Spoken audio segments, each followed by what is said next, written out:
The world isn't a scary place when I'm with my bro. When I'm with my bro, it's a happy place. It's a funny place. It's a warm place. It's loving.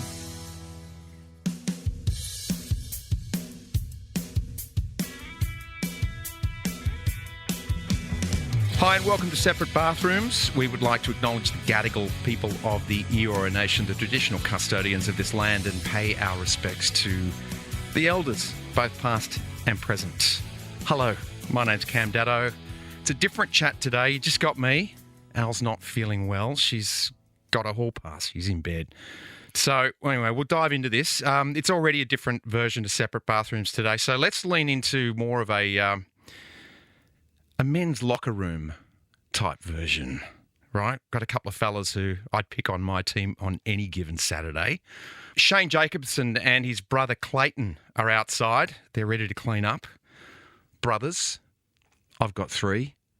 I love my brothers. When friends weren't about, we leaned on each other for entertainment, got up to a lot of mischief. There was fire, sports, and a little bit of streaking. Around Glendon Close in Mount Eliza. Got a feeling that these two will be no different. For many, Shane burst onto the scene as Kenny Smythe in the iconic, or as the iconic Dunny Man in the hilarious feature Kenny. He's been bringing his authentic style of acting, everything, to stage, TV, and hijacking every IGA in the country. Now, Clayton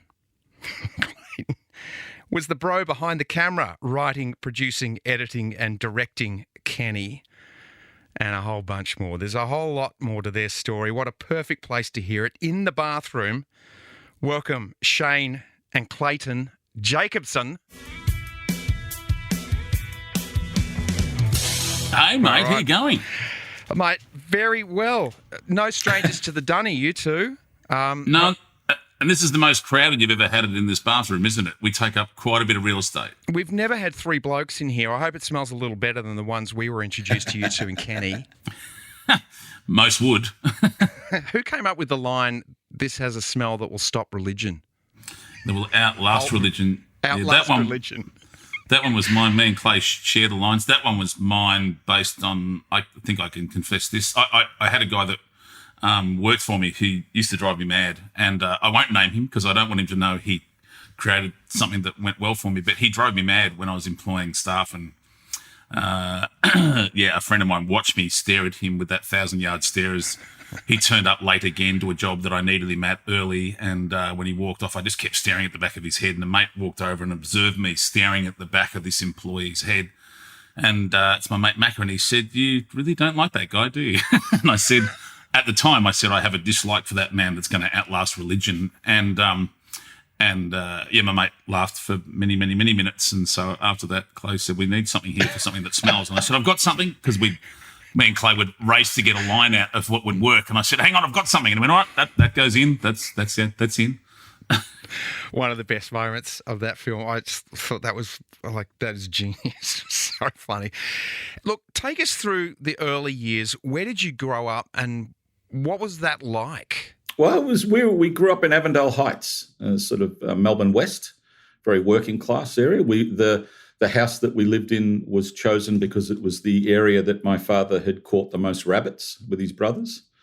And we were one of the first houses in that street. And so it was a very young town. All the teenagers were, all the kids were around the same age because that whole area populated around the same time. I've been told that the Sitches grew up in Avondale Heights as well.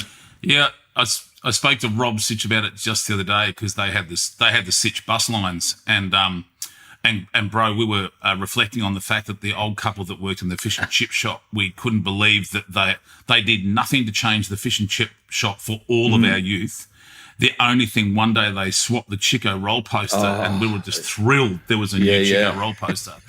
And then we were having a discussion about, we couldn't figure out why the couple, the old couple, husband and wife that ran the fish and chip shop, never aged. And then we'd figured out that they were kept perfectly preserved under about a centimetre of chip fat. I think so. Right. I thought it might have been the preservatives and the Chico rolls as well. They were eating. My voice broke in that fish and chip shop. I was ordering. I said, "I'll have 20 cents." It probably was 5 cents of chips, 2 potato cakes, 3 tube soups. And he looked at me, and I kept talking, and my voice was completely different. And he told me that my voice had broken. So there you go. You don't know where wisdom's going to come from. It's these little things, isn't it? We grew up in Mount Eliza, where Mick Malloy and the James Rain and David Rain and all sorts. So I think there's little clicky areas where you find that something in the water that I don't know, maybe something to that. It was a fascinating area to grow up because the ammunition factory where our parents had met was nearby as well. So there's a lot of interesting history just on those little outskirt sort of buffers of the city, And our mother could see across the river from the ammunition factory the land that her and our father eventually purchased together. She said, I used to look at that land from the window I worked at. Isn't that incredible? So it was just you two? Or you have a sister, don't you? 2 sisters, yeah. 2 sisters, okay. All right. So, Clayton, you came first? I was first. I think I was supposed to be a sister. I think based on the fact that my mother was and probably still is a dance teacher and had hundreds of girls that she was. I think she was desperately wanting to have a girl, and but I didn't quite fit the bill, and I had asthma as a kid, so I wasn't good at much really, other than doodling, drawing, and being sort of creative. And it was my nan that kind of made me realise that don't go into dancing, do art, because she was. I do remember the one time, I don't know if you know this story, Shane, but I was at Nan's. I was about 7, and I was looking up at her because she was in a higher chair, and she had, I don't know if you remember, she always had this one angry hair growing out of her chin that I couldn't take my eyes off. It scared the living hell out of me. And she had a way with words, and I was sketching a tree, and she leant over and she said, that's bloody good what you're doing there. That's good. And she said, he's bloody good at that. Look what he's doing. He's bloody good at that. You could make a living out of that when you're older. You could make a living out of that. That's bloody good. He's bloody good at that. And I thought, oh, well, if she sees something in it, maybe, maybe there is a future in this. And the hair on the chin hit him straight in the eye, and he's wore glasses ever since. I had an aunt who had whiskery top lip that she insisted on kissing us on the lips, and it was oh no, Maggie, no, Mom, no. No. It is funny. It's funny, isn't it, how we all have people in our youth that, like, we had an uncle that turned out to be a minister, but I was terrified of him coming around because he was the guy that gave you the handshake where he crushes your hand. Oh, and you just go, oh. Were you guys close growing up? Were you good mates? He's nodding his head no, which is really disappointing. I was about to say yes, but clearly a one-way street. Well, there was 7 years difference. So when Shane was, 13, I was 20, and so it's sort of, he was that kid that was sort of yapping at my heels all the time, and he sort of had a lot of interest in what I was doing because I was the older brother. And I think that's the sad thing about those kind of age differences, is that it's a little too great to have a real connection when you're younger. And to be honest, I wasn't particularly good at fostering being a great brother at this day. I remember my dad pulling me aside one day and gave me great advice, which was rare for him. But he just said, son, that boy, looks up to you, and he said, that's not a given. You won't have that forever. You keep behaving the way you do with him, you'll go off you. And at the time I thought that's not such a bad thing. But then I thought, oh no, I like him. And so it took a while for us to sort of the ages to even up. And what I love now, of course, is everyone assumes he's older than me. So I love that. But I do, we get asked a lot who's oldest, which does my braining, because obviously when you got an older brother, and you get this, Cam, when you got someone who's older than you or younger, when it's 7 years, for all of your youth, that is an eternity. That's a long way away. So now when they go, who's older, it kills me. But I will get the ultimate laugh, because on averages, roughly this should work out. He'll die probably 7 years before me, and I'll get 7 years without him. So I kind of get it better, because he had 7 years without me when he was little, and he didn't know I was coming, but I will know what it's like to be without him. Yeah. Right. That's the perspective. I was going to say, when you'll have the adult perspective of going, gee, life's great for 7 years without you, pal, as opposed to being a little kid. What about you, Cam? What's the difference between your brothers in age? Yeah, so we're pretty close. Mum had 5 kids before she was 30, starting at 22. So my sister is the oldest, and then it's me, and then Jamie and Andrew are identical twins. They came about sort of 20 months after I was born, and then Lockie was born another 3 years after that. So it was always me and Lockie versus Andrew and Jamie in any team sort of scenario that we would, whether it was on our knees, cricket in the living room, or whatever we were doing. So did you, okay, so we've established now there's 7 years between you guys. Did you have, similar interests, or was it, it's quite an age spread, isn't it, that, as you said? It is, but I would categorically say that the thing that has fundamentally been first and foremost in our lives for as long as I can remember is humour. It's like our uncles were all very, very funny. Our dad is still the funniest man I know.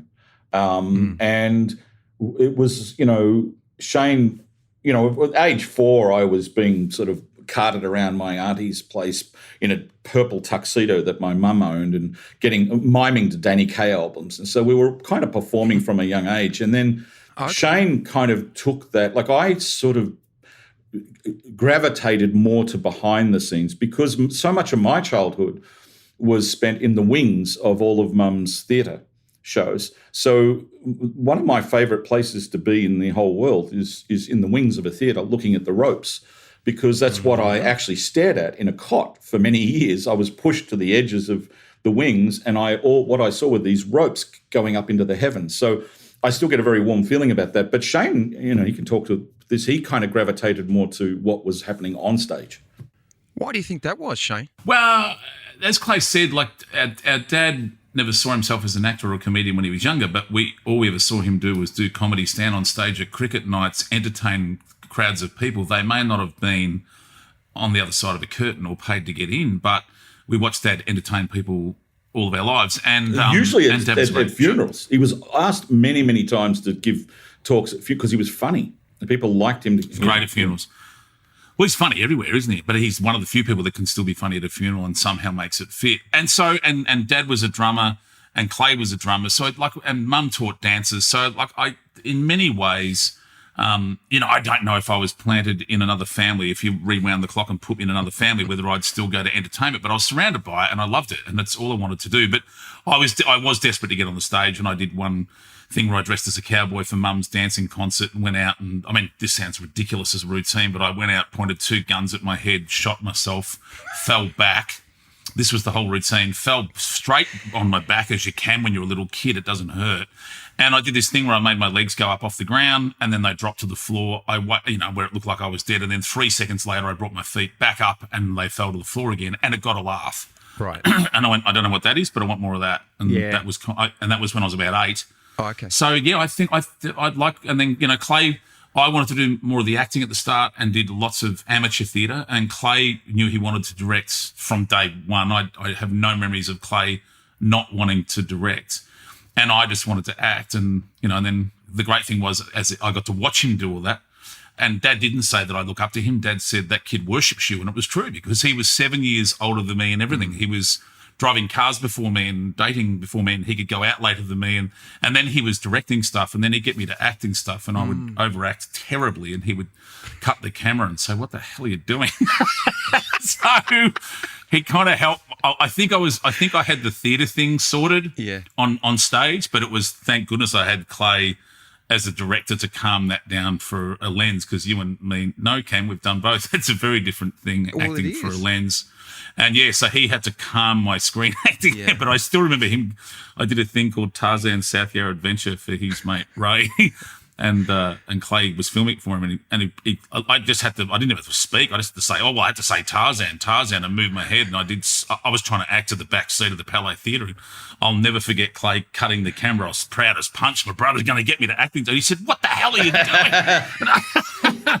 So at a young age, he got to kind of reset that and kind of help my screen acting,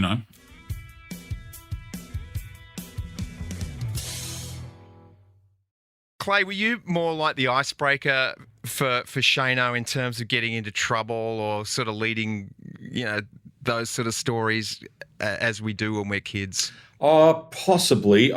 Shane would have to answer whether it had an effect, but I did get up to mischief when we lived in an interesting town that, like, it was a long way. Like, to get to the city was a 45-minute, tram ride, and you had to walk a long way to get to that tram. And even going to school was a long bike ride. And we were surrounded by the Maribyrnong River. There was lots of arid land. It was a very colourful sort of area, but there was a lot of mischief you could get up to. So my mates and I, we did all the classic things that kids did, like, was it called nogging, when you go to a house and you tap on the window and run off in glee, and then they come out and you chase you down the street or something like that. There was we had the golf course across the pipe bridge, and we used to all get dressed up in our version of commando gear, which is basically just black jumpers and stuff, and rub dirt in our faces, and we would crawl across this pipe bridge with a slug gun and fire slug gun shots at the windows while they were having social club dances and stuff. And so that was, I don't know if Shane knew about that, but he did know on that particular evening we stole a rope from the golf course, because it looks great when you're in a commando gear with a rope, like a bound up rope over you. You look like the real thing. It's a must. So we had that. So I got that and brought that home, and then had nothing to want to do. But Shane took a liking to it. He wanted it, and I didn't want him to have it. And he was at me and at me and at me. Can I have the rope? I really want the rope. And so I got so sick of him, I said, all right, you can have it. So I grabbed him and grabbed the rope and took him out the back, and I tied him to the clothesline with it, and then put the sprinkler on him and said, if you can get out of that, you can have the rope. And Houdini himself couldn't get out of that.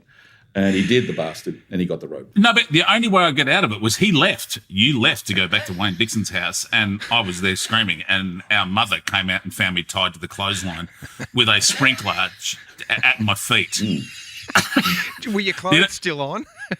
Oh, yeah, I was fully clothed. I was just drenched. The funny part was, you do stuff and go, I'm breaking new territory. And then as we got older, Clay would tell his stories, and I'd go, all right. So then, 7 years later, I'm climbing across the same pipeline to get there. But my story, and me and my mates would go there to steal golf balls, and you'd run out from the trees and grab a golf ball, and then go run back into the bushes, and they come down and they couldn't find their ball, which we thought was funny. But we got kind of caught. Some people saw us, and they called the police. And me and my mates saw this police car coming, and we went, oh, there's police coming. So we ran, and the police car started to chase us, and of course they caught us because we're on foot. Yeah. And then when the police finally caught up to us, and they were there looking for some kids who were stealing golf balls, and when they got to us, I just turned around, and there was about five of my mates.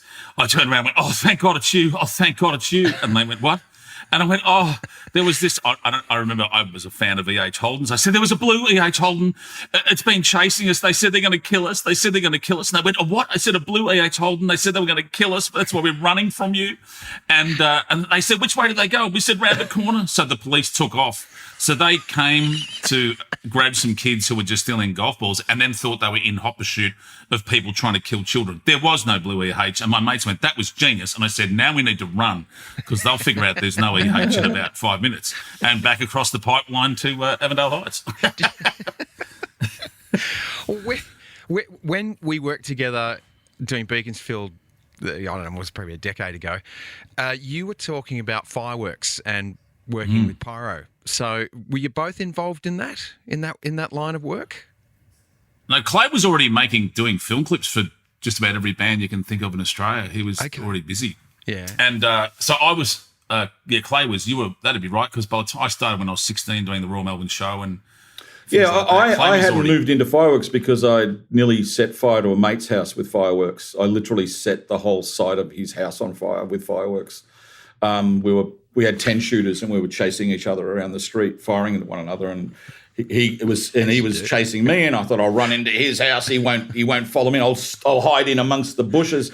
And they were all pine trees, and they were all dry. And he followed me, and the whole thing went up in flames. And luckily, the house didn't go down. But no, I thought, I'm going to leave fireworks alone. I also tried to throw a penny banger once and went to throw it, and it blew up in my ear. So I only have sort of hearing in there. But no, it was Shane did the fireworks, and I was doing more music videos. Did you hire your brother to do the pyro in the videos? That would have been cool. Yeah, no, but Clay, I'd like you quickly to explain. Well, how about I explain it for you in case you've forgotten how you explained when that went up, and it was Wayne's family, wasn't it, that came home? This is Wayne You Dixon. told, yeah, I put his name in it. Wayne, you told our family and his family, I Yes. think, that kids came over and you were terrified, and that's why you We had 1 minute to come up with a story. Because we worked out that his bedroom window was open, and that as the trees all sort of went engulfed, I could see the flames licking into his bedroom. So we knew we were in trouble. His neighbour came out and saw it, and we ran around the corner to get a hose. And it was as we were fitting the hose, I said, right, they're going to want to know what happened. This is what happened. We're walking down the street. There were kids playing fireworks. They were doing it exactly what we were doing in the front of your house, and we screamed for them to get away. They ran off. We chased them, but it was too late. The house was on fire. Got it? And went, yeah, got it. And that was it. We got away with it. But it was like, it was, you do speed storytelling, and I think that was my first chance at pitching an idea. In approximately 1 minute. In a hurry. Yeah, before the lift hit the ground. Yes. On the So elevator pitch. Yes. The only difference was I was getting paid to do it for bands like Bon Jovi and Guns N' Roses. Yeah, no, one of my best mates, Steve Lawton, and his dear father, Des, who's no longer with us, did fireworks for Sid Howard Fireworks International. So the first big fireworks show that ever happened on the Sydney Harbour Bridge that made the front of Time magazine, that was all Sid and Des. And so, yeah, at the age of, I started doing fireworks, I think I was like 14 or 15 when I started, because they were my mates, and I just head around country Victoria and elsewhere on the weekends. I'd be doing fireworks shows all over the place. And yeah, I did it for, I don't know, 10 or 15 years or something. And yeah, worked for, did Dire Straits, with their Brothers in Arms tour, and when it came to Melbourne, and Debbie Gibson's Electric Youth Tour, that was 1986, did the Melbourne stuff for that. But yeah, any big concert that had fireworks, and the Royal Melbourne Show and everything else. And yeah, I lived, it was kind of a bit like a carny for a little bit, because on weekends I would literally get in cars and drive around, and I love that, because our dad comes from carny folk, and that made me feel like I was, when I was at the Royal Melbourne Show and working out of sheds. I loved all that, but it's not a great job, and I was glad to see the back of it in the end. Well, I mean, experience, isn't it? Experience gives you confidence as you move forward. So I think that's wrapped up. We've established that neither of you took responsibility for your actions as young folks. What values can you remember that your parents taught you, your mum and your dad? Well, from my point of view, we were told a lot about the Jacobson, ethos, and a lot of that was through storytelling more so than, hey, just know a Jacobson doesn't this or a Jacobson does that. It was more the storytelling of, because as Shane just said, our grandparents were carny folks. So my grandfather and grandmother, they owned a carnival, and, Dad from a very young age with his brothers would travel around Victoria and New South Wales with this carnival. But then my grandfather died when my dad was about 8, right in front of him. Oh. And they sold up the carnival, kept the tents, and they were given a block of land that they could set the tent up in Maribyrnong. The local women in the street allowed them to share a lot with a Clydesdale horse. So for the first 23 years of his life, Dad lived in a tent. And so we grew up hearing lots of stories of hardship. They didn't have a lot of money. They worked in the abattoirs. They had multiple jobs. Dad talks about all those classic great stories you hear of tough times, of putting, newspapers in the holes of your shoes, or never ever having a proper toy for Christmas. It all being made from his brothers making toys for him out of scrap, out of rubbish tips. And, I think my uncle once pulled me aside. He gave me advice, and I thought it was kind of interesting. He said, my Uncle Bill said, son, I was a teenager, he said, never get into a fight. He said, fighting is a mug's game. He said, avoid it at all costs. And he said, but if you get cornered and there's nowhere else to go and you have to hit, don't hit to hurt, hit to kill. Aim a foot behind the head, because you always slow down to hit a target. And I thought that was fascinating, that we went from pacifist to hardcore killer in the space of one sentence. So there was a lot of confusing and conflicting advice that we got. But I think goodwill to others, family and friendship is important. That they are the two main things. Dad would always say, "Family is everything," and your word is your bond. Yeah, absolutely. And if you say you're going to do something, live up to it. And one thing my dad used to say: if you're going to lie, better have a good memory. That was good. Yeah. Yeah, and going back to Dad coming from nothing, he said, when they were young, they were so poor growing up, they couldn't even afford to pay attention. But that word, and the other thing was that, well, it's not. This wasn't explained to us, that your word is your bond. But the thing that I think all Jacobsons seem to possess, and the Jacobson name really meant something. Like if you were going to do anything that brought disgrace to the Jacobson name, that was. Well, you just wouldn't do it, I guess, is the point, wouldn't you, bro? That would be it, wouldn't it? Like, I can't explain how they got in there. Because the uncles were scary. Yeah, they were. And not only that, there was a reputational thing that we do as we say we're going to do, but it was, be kind to others, but it was also, and it does live within all of us, is we're fine with everyone until they mistaken our kindness for weakness, and then things change. I think there's a thing in our DNA because of the fact that they were known as the tent family. So the Jacobsons were known as the tent family, the family that live in a tent. And I think, they were ostracized a lot for that. And the thing that the brothers were proud of is that, and, the interesting thing with, I think about how tough my nan was. She was an extraordinary woman because I've got such a wonderful relationship with my dad because he has such a great feminine side to him because he was brought up from the age of 8 solely by a woman. But he had these older brothers that were like what Shane and I were talking about before, that, they were inspiring to him and he looked up to them. And and Nan would say things like, if you mess, and she was as rough as guts, she would say, her language was pretty full on. She'd say, if I find out that you laid your hand on a woman, in any way, shape, I can't do anything about you when you're awake, but you got to go to sleep at some point and I'll cut your bloody balls off. So she would, she would instill, the biggest fear that anyone had with Nan was that she would cut them off, and so that was interesting. That sort of carried through, I think, through to the brothers. And so there was this underlying thing of do the right thing, but, if you're going to get ostracized or you're going to be picked on, you've got to stand your ground. She had all the Jacobsons had a great turn of phrase, and we're not talking about rhyming slang, not dog and bone for phone, not that, but the turn of phrase. And my favourite one that Nan did was if she thought you were doing something that sounded like a waste of time or a pursuit that seemed not worth the effort, she'd say, you may as well rub your ass with a brick. Now, they had thousands of them, thousands of expressions, but that just meant if you sat there rubbing your backside with a brick, that would be a complete waste of time. And so they did have a turn of phrase, and you could hear a million different expressions, and sometimes never hear the same one twice, So it was a whole different language that made it feel entertaining. As much as they didn't have the money, it always felt like the most amusing place you could be was around a bunch of Jacobsons, Yeah. I was forever their audience. I was not.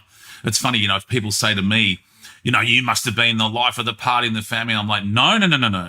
I was an audience member to the Jacobson show. You know what I mean? Like sitting there on Christmas Day, I might say one word. I mean, that'd be it. But you're listening to my uncles and dad and the cousins talking. I mean, we just sat there on the floor being entertained for hours. It would go from the sun would be out and then it would get dark, and I wanted to be nowhere but sitting in that lounge room listening to them. We did just sit there and listen to, we lost a cousin recently, sadly, Kenny Jacobson, and he was a funny guy too. He'd said things like, people say we're a garbage family, and I guess we are a bit of a garbage family. Our dad was a garbage man, and his father was a garbage man, and his father before him was a garbage man, and then his father before him was a lawyer. And all good garbage men come from lawyers. So, he'd have these guys, and Uncle Bill, I remember once, I've got it on video somewhere, saying, Uncle Bill, how's been Christmas for you, Unc? And he'd go, well, son, and he smoked. He actually smoked with one of those little pipes with a stick on it, and he died of lung cancer. And my dad said, Bill, the doctors have told you to keep away from the cigarettes. He said, I'm keeping away from them. I've just put the little stick here. He said, I've got, and so he said the doctor told me to keep away from them. So here I am about 4 inches away from the bastards. That should do the trick. they were very stylish, though. They were. Those little cigarette holders, weren't they? I had a teacher who had one of those things. It was like, well, that's pretty snappy. But it wasn't. It was the smoke going through the tube that was killing them. I wondered what that thing was. It'd be like only shooting up heroin through a 7-inch needle. You go, it's not the length of the needle, it's the substance. Yeah, well, I guess it solved them from getting orange fingers and having their hands smell like tobacco. That might have been it. Actually. And amazing. You say you were witness to your family doing all that stuff, and then you bring Kenny to light, and I'm thinking that your grandfather wasn't pooing in the tent, so he probably had a portaloo outside or some other thing out there. So it just feels like it's just been this organic growth for you guys in terms of, like, especially with bringing that movie, because that's full of those wonderful, like we talked about before, that the sayings with the religion, it would halt religion, So the film wouldn't exist without Clay. The truth is, I worked in the events industry. Clay was flat out doing film clips of In Excess, Midnight Oil. Again, anyone you can think of in Australia, Clay was directing or editing or making film clips and doing short films and winning awards for them. And Clay's always been...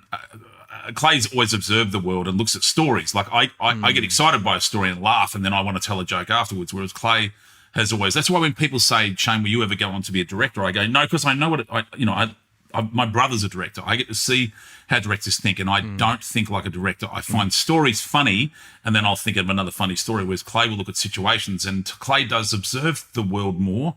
I'm more the guy running around like a chicken with its head cut off, and Clay's more the guy watching. He'll watch the whole what goes on around the whole fire pit. Yeah. I'm just standing at the fire pit trying to listen to the joke and then going, I know one. You know what I mean? Whereas Clay will look at the whole function, and that's how directors think. And it is a very different function, I think, from actors. And I know a lot of actors go on to be directors, and many do a great job of it. And I'm not saying I wouldn't be able to direct, but I know there's a difference between an actor and a director. And I worked in the event industry and was telling Clay some stories about and having heard about the uncles, this is a quick story to tell, these Splashdown plumbers. Splashdown was a company that were delivering toilets, and I used them at events because I used to also do event management, and they reminded me of my uncles. And I was telling Clay some stories about these guys that reminded me of our uncles. And it wasn't long into that Clay said, which was never my point. I was commenting on someone at the fireplace of life, you know what I mean? At the fire pit of life. And he said, what a great way to look at humanity through the eyes of Splashdown plumbers who have the heart and the humour of our uncles and use a sense of humour as a suit of armour. And he was the one going, what a great idea for a show. I didn't see that. I was telling him a story. And he went, oh, no, that would make a great I have to actually talk Shane into it. People don't realise that. Like Shane resisted for a long while. I knew there was something in it. I'd actually cleaned toilets to put myself through film school. So to pay for my third year film, I cleaned toilets at the James Hardie factory for a year. So I would, at 9 o'clock at night, go and polish their office floors and then sleep, get up at 4 a.m, go and clean all the factory toilets, and then go to school and learn how to be a filmmaker. And it was really interesting. By day, I was being taught to be the great auteur, and then at night, I was being, called a turd. And it was, and I remember that amazing feeling of not feeling like one or the other. And so when Shane, he actually did this impersonation of Dear Kev that's no longer with us. So he was one of the Splashdown guys. It was a very funny, quick story. I still remember it. It was that one about, which never ended up in the film, strangely enough. It was Kev saying, when we do all these festivals and, everyone comes in with all their trucks and everything, they give every other bastard a meal. They'll feed them, but they never give us any bloody food. I don't know why. He goes, but you know what I do? I go in with the tent where all the food is. I'll see all the sandwiches stacked up. And he goes, and what I do, I make sure one of the guys is watching, and I just plunge my hand right into the bottom of them sandwiches and pull them out, and I just chew on it. He goes, trust me, no other bastard wants to touch those sandwiches after that, and we get the lot. So that was the story that he told me, and it stayed with me. But why wouldn't that? It stayed with me. But what really resonated for me was, that I'd had Shane used to always come in and entertain us all at my workplace. So I had an advertising company, and he would always come in and entertain everyone. But there was something about this. When I went home, I didn't see Shane in that impersonation. Like that was it was almost like a fully formed character, and there was heart there and sadness. And I went, wow, there's something in there. So yeah, it took a while. I kept ringing him up going, come on, let's do something with it. And he go, I don't know. I don't want to ask, Glenn, the head of Splashdown. And then I think one day you rang up and said, I actually managed to sit next to him at a function. And I mentioned it and he's up for it. He wants to, and I went, oh, great, let's go.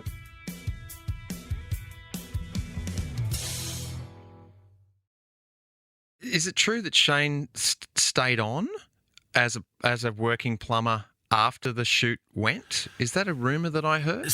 So what? That was the bit that became confusing for people. So there's two parts of this. There's two reasons why people are confused. Is people saw the film and went, it's a documentary. Even Brian Brown rang Clay going, you bastard, you had me fooled until I realised about 2/3 of the way in, it's a freaking movie, you bastard. And and so a lot of people, I still to this very day, I get called Kenny as much as I get called Shane out of car windows, like daily, which is a wonderful thing. You know what I mean? I'm happy with either. We've always said it's better to be remembered for something you've done than forgotten for everything you've tried. So I'll take it every day of the week. And no one else is driving past going, "You're a great accountant." Like it's just an amazing electrician. No, like it just doesn't happen in other people's lives. So it's a privilege, But but the thing is, so people were confused, number one, because they thought it was a documentary. And then even if they kind of learnt, oh, yeah, that's not it, the amount of people that say to me, but you were a plumber, right? I'm like, no. And my answer used to be, and now Tom Cruise, your old mate, Cam, has blown this, because I used to say, no, I'm not a plumber and Tom Cruise isn't a fighter pilot. But what did confuse some people, which didn't help me at all, is when the film was finished, I'm not a plumber. As Dad used to say, he couldn't even swap a seal in a tap. After we finished the film, I used to do event management, which is as I said before, I hired Splashdown to do the toilets at major events, and the company needed a bit of restructuring and needed an event manager. And Glenn actually said, look, while Clay's in sort of post-production trying to get the film ready to release, I was national general manager of a company. I couldn't give them enough of my time, and my time there was coming to its natural end.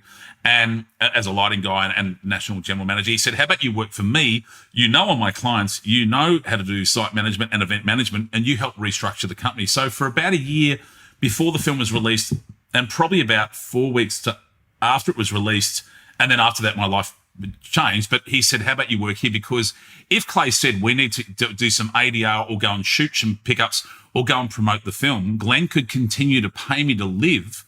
I'd already had a child at that point because I was indirectly working for him. You know what I mean? Right. So it was also, we also knew, like I had already planned, and this was long before Borat, I'd already planned that I needed to get Shane out in character.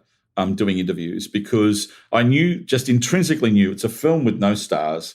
It's made by two brothers, all my family's, and it's shot on video. It's about poo. Who the hell's going to want to see this? And even our visual look, I knew would probably be a turn off for women thinking, I don't know if I want to watch that guy put fat guy in overalls with a goatee, plunging his hand in shit. So I wanted Shane out there as a character, showing how lovable this character was, so that the only equation that an audience would have is, well, I've heard him on the radio and I've seen him on TV and he seems really funny and adorable. All I want to do now is see what he does in the movie. And that was the idea. And so when actually Glenn rang me before he offered it to Shane, he said, do you think Shane he said, I've been watching how you guys act. He goes, we don't have a foreman. I think that job should exist. Do you think your brother will do it? And I went, well, I hope he does, because when we come to doing I said he can only do it for a short period, because when we get him out on the road, he'll be able to answer every question on plumbing. So he did. He knew all the terms, all the terminology. It was so funny. And it was the opposite of De Niro, right? Because De Niro drove a taxi for months before he did Taxi Driver. We got Shane to plumb toilets after he made the movie. So it's, All right. Kind of wish we didn't have to wind it up, but we do. Well, what's next for you guys? Shane, you're still doing the show with Todd? So The Odd Couple? Finished that a couple of weeks ago. So you did 80 shows of that. Yep. You know how it works, Cam, 8 a week. So I've just finished that. I've got a film. I did a film with Rebel Wilson, which is just made the final night at Toronto Film Festival. So that's big. The Toronto Film Festival is one of the major film festivals in the world. So that's great. That's no small thing.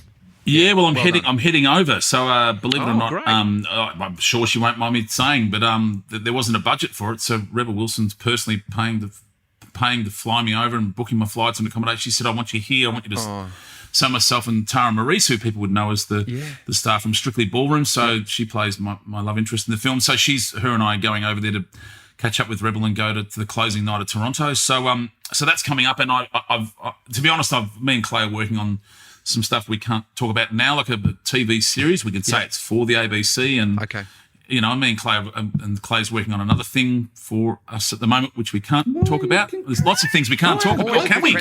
Or have you announced it, Clay? You know what, Cam? If you're going to share it with anyone, I'd want it to be Cam. I think you can. Well, let me put it this way. You know, you do it. We get asked a lot to do Kenny sequels.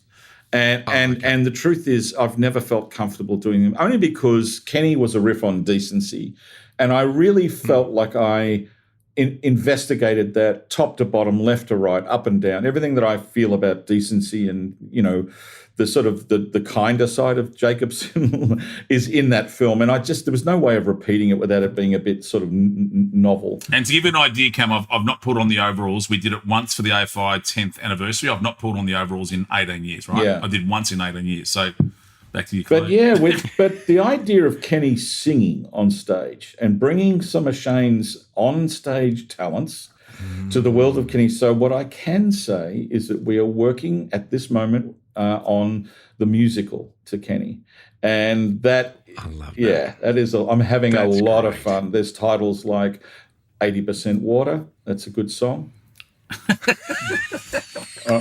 Which is one of these in the toilet. Yeah. I think I'm going to have to throw my hat into the ring without knowing what any characters are there. I have to throw my hat into the ring and say, "Can I come play?" Oh yeah. No, well, see, you don't throw your hat in the ring. You throw your ring in the bowl. Let's do that. I'm throwing my ring in. I like it. Oh, cool. Can I make a note of that? That's good. Yes, absolutely. Oh, this is good, Shaney. This is great. I bypassed the agents and the managers. This is the whole idea of doing this interview was to get Cam in the musical. We got to go. Love it.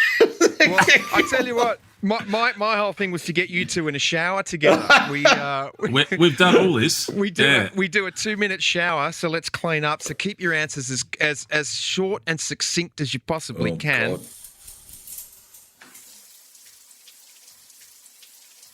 This is going to be a hard one for you both, I know, but if you could relive one day with each other, what would it be?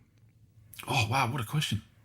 Go on, Clay. The premiere at Poowong, I suppose standing outside, and we could hear everyone laughing inside, and I turned to Shane and I said, "They're all laughing with you, mate. I think this might work." It was a lovely moment, just us, standing out there alone together before it all went crazy. Clay won't want to hear it, but it was to be honest, I used to lay in my bedroom at night and he'd come home later than me, and there's no one in particular, but I'd lay up and then go. I could hear him coming and realise my big brother was about to walk in the room, and but there was always humour. So I'll give you one. He was putting stuff on his face. He had pimples, and I said. I was laughing. I was kind of laughing at him, and he said, "It'll happen to you one day." He always warned me that everything that happened to him would happen to me, and it turned out he was right. And then I was having a go at him, and he was on the bottom bunk, and I was on the top bunk, and they're not bolted together, or they weren't back then. And I was giggling at him for some reason, and he put his feet up onto the bed, and he would kick me up, and I nearly hit the roof, and he would kick me in the air. And as much as it drove me mad, I thought it was hilarious and went, how much fun is having a brother? So, yeah, probably sitting on that bunk with him trying to kick me to the roof because I laughed. Mate, I will gladly kick you in the ass next time I see you. Love it. All right. What about your relationship makes you feel most grateful? I'll go with it. The blood thicker than water thing. It doesn't mean me and Clayton haven't had our battles, but inherently, which you can't say about friendship, that when push comes to shove, they're there to push and shove anyone that's trying to push and shove you. And knowing that that's a given, there's, only people who have brothers, and Cam, you'll know it, and those listening that have brothers or sisters, it's an unwritten law that you can have a go at each other, but if someone else has a go at you, they're in trouble. And that's kind of nice to know you got, it's like your own emotional bodyguard, I won't mention the film, but I walked off a movie 5 weeks before I was due to direct it because someone was trying to be Machiavellian between our brotherhood. And it was just nothing is more important to me than that. So no film was going to get in the way of that. So I sort of stepped aside. But yeah, it's like it's funny. There is 7 years difference, but that was when we were kids. They were two different people. They were two different. The Shane and I feel like he's twin, and there's no one I would rather spend time with. Other than my wife, and that's kind of weird, isn't it? Having Shane in bed with me with my wife is kind of odd. They're not pillows. Yeah, they're not pillows. No, but it's always just they don't make beds that big. The world isn't a scary place when I'm with my bro. When I'm with my bro, it's a happy place. It's a funny place. It's a warm place. It's loving. Love that answer. All right, one word to describe each other. Fat. What he said. But yours what, Cam? PH. And you know what, Cam? Yeah. No one listening is over. You guys, thank you so much for your time. Clayton and Shane Jacobson, you guys are rippers. And thanks so much, man. It's been great. Good on you, Cam. Thank you. And off the brothers Jacobson go. Oh, I loved that chat. That was fantastic. I worked with Shane probably a decade ago on the Beaconsfield mini-series, and we struck up a really great friendship that has continued. I always love seeing him. He's, as I said in the intro, he's just so authentic, and Clayton is just the same. He's a ripper. I'm so stoked. I get to have a chat with a couple of blokes and maybe walk away with a job.